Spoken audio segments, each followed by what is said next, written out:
Nous nous appliquons depuis un an au COS Saint-Roch, un EHPAD comme un autre, associatif, avec des valeurs, mais pour autant dans des pratiques initialement relativement semblables à ce que l'on rencontre dans tous les EHPAD.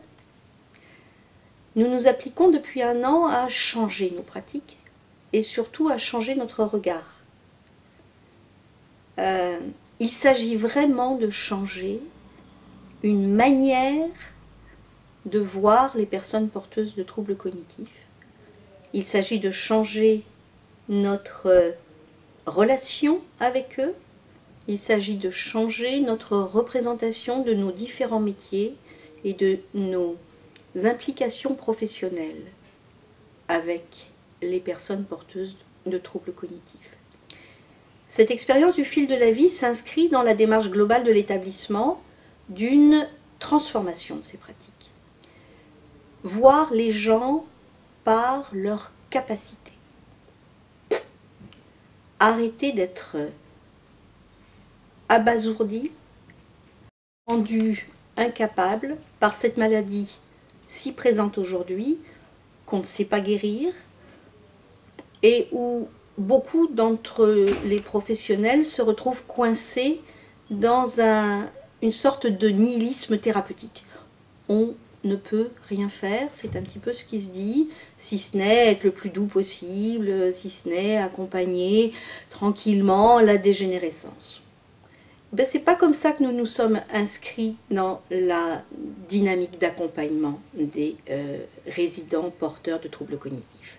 Depuis un an, grâce à la méthode Montessori, dont la devise est « aide-moi à faire seul », dans sa déclinaison adaptée aux personnes qui présentent des troubles cognitifs, qui est une déclinaison qui a été pensée, créée par Cameron Camp, nous appliquons à faire en sorte que les personnes puissent être vues par leur capacité et qu'elles puissent continuer pour beaucoup à faire seules. Seules, avec un environnement adapté, avec un ajustement de la relation qui permet que ces capacités puissent s'exprimer, puissent être accueillies et que nous sortions d'une incapacité créée par l'environnement. Et donc, dans cette action du fil de la vie, on est allé chercher les personnes, le personnel de Saint-Roch et les chantiers funambules, par tout ce qui marche, et il y a encore plein de choses qui fonctionnent. En l'occurrence, tout le pouvoir d'évocation, la mémoire ancienne, les souvenirs, tout ce qui est mémoire sémantique, les chansons, les poèmes, tout ça était une matière qui ne demandait qu'à pouvoir se partager et qui a pu être très joyeusement partagée et nous donner la possibilité ensuite d'aider les personnes à la mettre en forme. Et le résultat est absolument au-delà de notre espérance, puisque je peux dire qu'en voyant ce spectacle, moi, j'ai eu le vrai bonheur de sentir à quel point des constantes de l'humanité, de notre humanité à tous, malades ou non malades, pouvaient se dire, pouvaient se transmettre chez des personnes, portées par des personnes dont les capacités d'élocution, dont les capacités mnésiques sont altérées. Et pourtant, malgré cela, malgré ces difficultés avec le langage, elles nous ont transmis des choses qui nous touchent tous, qui sont de leur histoire, mais de l'histoire de tout un chacun. Les peurs, les joies, les amours, la liberté, l'engagement, un nombre d'émotions, un nombre d'actes humains qu'ils nous ont racontés, qu'ils qu'ils ont mis en forme, qu'ils ont présenté dans ce spectacle et qui nous donnent beaucoup d'espoir. On peut faire. Il faut que nous nous adaptions à eux et qu'on arrête de leur demander de s'adapter à nous.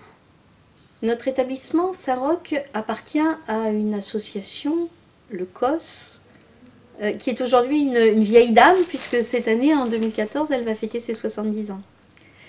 Mais le fondateur de cette association aurait certainement été très heureux d'être avec nous pour cette représentation. Il nous a légué une devise qui est la suivante. Tout faire pour la personne, ne rien faire à sa place. Et ce que nous venons de réaliser dans le fil de la vie, avec cette quinzaine de personnes, toutes plus ou moins porteuses de troubles cognitifs,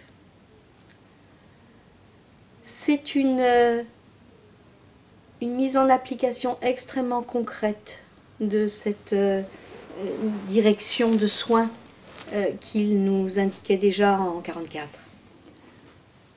Pour conclure, vraiment ce spectacle nous a totalement renforcé dans notre démarche thérapeutique autour des capacités, autour de l'adaptation de la relation et de l'environnement, qui du coup permet aux personnes d'exprimer leurs capacités.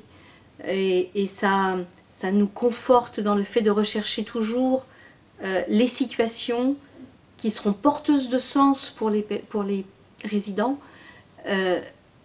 et qui vont du coup favoriser l'engagement.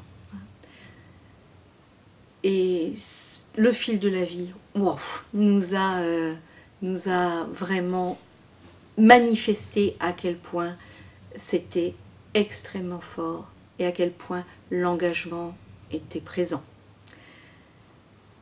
Et en tout dernier lieu, peut-être une des choses qui est les plus importantes pour moi, c'est que, vous savez, on a dans les temps de la vie différentes tâches psychiques à réaliser.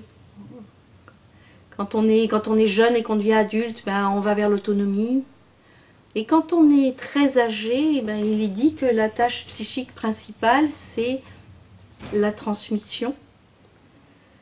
Et ce fil de la vie a été un merveilleux outil de transmission.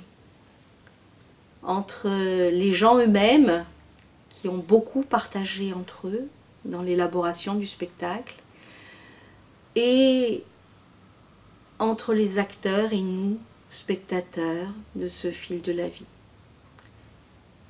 Et s'il y a une dernière chose qui me réjouit encore et que j'ai envie de partager avec vous, c'est que tout ça nous permet de sortir de ce nihilisme ambiant où l'on craint de ne rien pouvoir pour eux et qu'il n'ait plus rien à nous dire.